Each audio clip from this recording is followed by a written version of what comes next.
जय जगन्नाथ मु दिवाकर दास आपण मानक प्रणाम करुच्ची गोटे पर गोटे सत्य होई चली मालिका आगरू लेखा होता एवं केमती सत्य होउची आपन को भिडियो रे संपूर्ण रूपे कहबू। भक्तबंधु महापुरुष लिखिथिले कहले दुर्गंध नाल दिशई अमृत पराए साउलिया वृक्षलता घोड़ाए थकाए। भक्तबंधु एठी भलटा खराब देखा खराबटा सब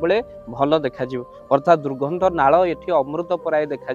आउ भक्तबंधु महापुरुष कहउचंती कहले सेहिथिरे एही मूर्ख होई अछि बाई भल कथा ताकर्न को विष लागू थाई। आमे जिते भल कथा कहले भी विष भली लागिबो किंतु एबे जो संसार जिते प्रकार वीडियो आपण देखुचंती देखिबे हजार हजार शेयर हेतिबो किंतु प्रभुଙ୍କ कथा जहाँ जीवन को परिवर्तन करदब सेठी आमे शेयर कला बेलू आम हाथ ठकी जीव। भक्तबंधु ए वीडियो को देखि सारिबा परे आपनको निवेदन करिवु निश्चिंत लिंक को 10 जन को शेयर करंतु हुए तो मालिकार सेबे लिखा होता एवं केमती ताहा सत्य होउची आपणकर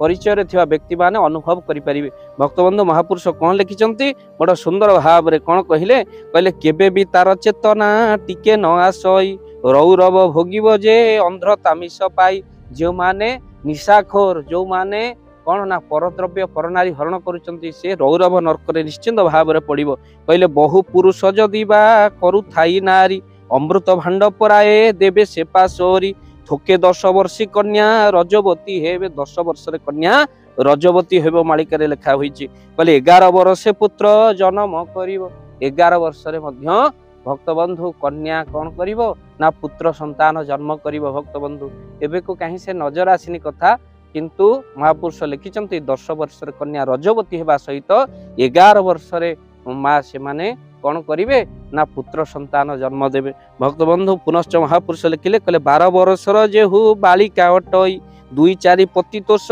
होई बरी बई। कहले बयस मात्र 12 वर्ष हेइथबो हेले कौन हबो ना 2-4 पति मध्य से कौन रखिबो सी। भक्तबंधु ये तो आश्चर्यर कथा ये छोटिया बालकर कथा किंतु बालिकार कथा किंतु महापुरुष लिखिचंती से समय मध्य आग को आसुची। पुनश्च महापुरुष कहले कहले पुष्पवती नोहु कन्या पति संग इछि विटपी भाव शिखिब आगु किछि किछि सब नारी माने विटपी हेबे। आ पुनश्च कहले कहले उच्च लोक बोली जेउ माने हेबे जात तांको घरे लागुथिबो कली जुग नृत्य। कहले जो माने उच्च लोक उच्च पदवी रे थिबे तांको घरे सबु बेले कली जुगर नृत्य कहले से मानको घरे सबुदिन कली हेउथिबो से मानको चलनी कौन थिबो ना उच्च पदवी रे थिबा लोक माने से मानको घर असजड़ा हो जाइथिबो। आ भक्तबंधु पुनश्च महापुरुष कहले कहले देवस्व ब्रह्मस्व सबु होइण हरण चषिबे गोदंडा भूमि गोचर श्मशान विप्र माने हरुथिबे चंडाल नारी को चंडाल हरिबे कुल स्त्री ब्राह्मणी को ब्राह्मण चंडाल को हरण कला बेले विप्र माने मध्य चंडाल को हरण चंडाल नारी को हरण करिवे आ चंडाल माने ब्राह्मण पत्नी को मध्य हरण करिवे ब्राह्मण झियो को। आ पुनश्च महापुरुष कहले कहले एही भली घोर कली करुथिब लीला धार्मिक लोक मानक बुड़ी जीव भेला। तेणु धार्मिक लोक माने एठी अतिष्ठ होई पड़िबे। आ पुनश्च कहले टाही टापरारे कषण बहुत सहीबे दुष्ट माने दिना केते अनेक मातीबे जाति पाट करे धर्म ज्ञान लोक लोप हेब स्त्री पुरुष दी जाति मात्र प्रकाशिब कंदर्प करुण थिब धरारे राजुति मंदर पर्वत भली काम करामती चारिआडे केवल कामर बाण स्पर्श करिब बाटरे घाटरे मनीष दिन राति पासरी के केवल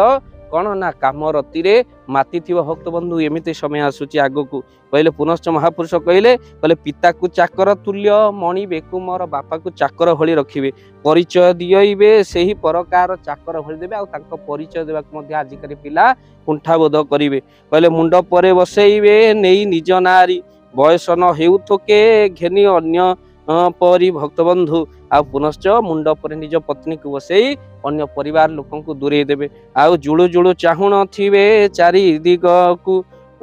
बयस न हेउत के घेनी अन्य चखु धरा को सरापराए करुथिबे ज्ञान दम दम चालिबे जे देखाई बड़पण लोक माने दम दम हेकी चालिबे नारी माने आजिकल देखुनांती कि भली भाव रे तांकर चाली चण सब बदली गलानी। पुनी सदाशिव कहउचंती साकंबरी सुण केते मु कहिबी कली जुगर लक्षण तुम्भको केही देवी एक भल लक्षण राम नाम जपी भक्ते हेबे उदाहरण। भक्तबंधु किंतु ये सब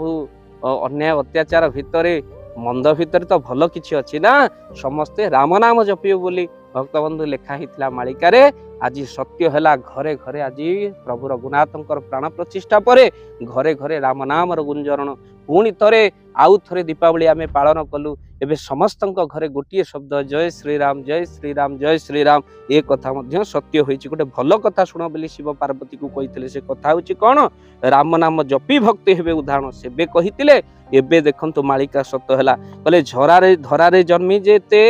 छेदिबे दुष्ट गण आउ यही सब पाप मान देखी नारायण भूभार को उश्वासीबे गोलख बिहारी भाषे अभिराम शुण देवी शाकंबरी प्रभु अभिराम ठाकुर एक कथा को लिखिं भक्त बंधु आउ गोटे पर गोटे सत्य होची कि भली भाव रे मालिका आम्भे माने देखिले किंतु भल कौन हम शिव कही पार्वती को समस्त मुखरे राम नाम शिव आउ आज मालिका सत है प्राण प्रतिष्ठा पर जमी लगुच राममय हो जाइए जगत वीडियो को बहुमात्रा शेयर करंतु चैनल रे जदि नुआ चैनल को सब्सक्राइब करंतु बोलिए सत्यनारायण स्वामी को जय हो।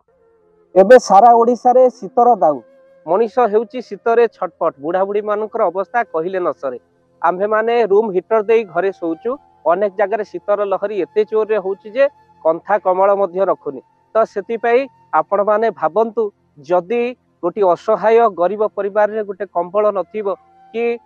से माने कोनोसी शीत वस्त्र नथिबो केते कष्ट से माने भोगुथिबे एमिति भी परिवार अछि जहा को आम्हे माने खोजी खोजी किछि कंबल प्रति वर्ष शीत दिने प्रदान करू जो माने प्रकृत रे हकदार जो माने असहाय जो माने रोगी अछंती सेमानक आमे प्रति वर्ष किछि कंबल प्रदान करू तो भक्तबंधु ये अधम हरि कथा कही जेतिकी धन मिले ता धरे कंबल प्रदान करे किंतु एबे जोड़ी हेचंती आपण माने भाव दिवाकर चैनल सहित तो जो माने कंबल प्रदान करिबा पाई किछि अर्थ सहयोग करिबा पई चाहंती आपणकर से अर्थ को जदी देबा पई चाहंती कंबल प्रदान पई काहे कि एबे समय आसी गला शीत दिने बहु कंबल बंटा जीवो सेई असहायक पाखरे आमे माने पहुंचू बुढ़ा बुढ़ी पाखरे जो मानक पई निश्चिंत शीत वस्त्र आवश्यक प्रति वर्ष जाऊ ए वर्ष जीवु तो आपण माने जदी चाहूचंती आपण मानकर गुंडुच मूषा भली दान ए कंबल पई लागू तो निश्चिंत आपण स्क्रीन रे चलीथिबा नंबर रे निश्चिंत कॉल करंतु आउ आम्भे दबो आपण को फोन पे नंबर आपण गोटी हो दुईटी हो पांचटा कंबल पई आपण दान प्रदान करि परिबे आपण को महाप्रभु भले रखिबे काहा को जदी घोड़ेई देइथिबा शीत दिने महाप्रभु आमको निश्चिंत सारा जीवन घंट घोड़ेई रखिबे ए विश्वास सहित जदी आपण दान देबा पई चाहंती स्क्रीन रे चलीथिबा नंबर रे एबे ही कॉल करंतु एई शीत दिन रे एबे चलिबो कंबल बंटा असहायक